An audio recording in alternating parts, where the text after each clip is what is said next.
This new board game is called 2045, where players can participate in an imaginary Chinese invasion 20 years in the future.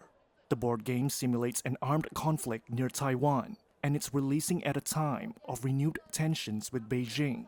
2045 lets players face the challenges of war by role-playing characters in the 10 days ahead of an attack.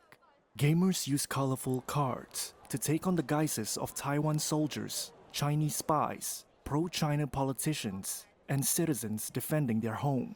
China claims democratically governed Taiwan as its own and has never renounced the use of force to bring the island under its control. Taiwan's president and his government strongly object to China's sovereignty claim and say only the island's people can decide their future. The board game's maker, Mizo Games, began raising money for the project in August. The Taiwanese company raised over $120,000 within 2.5 months. Chang Shaolian is Mizo's founder.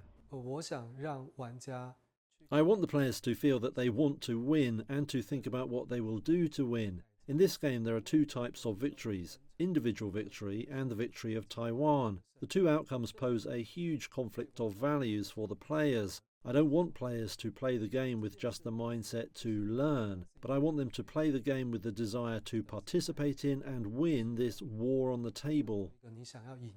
The game is also set for release in the US and Europe.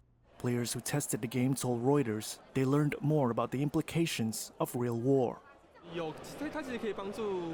Through this game, players can learn where the People's Liberation Army may land. Although I care about political issues, I'm not very knowledgeable on military matters. And so through this game, I understood more about where the PLA may land in Taiwan and launch an attack.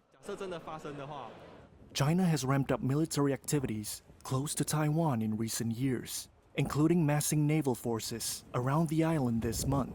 And the development of 2045 came at a time when Taiwan officials have intensified preparations for scenarios including a China conflict. Last week, Taiwan's presidential office said it had held its own tabletop exercise for the first time with government agencies beyond the armed forces.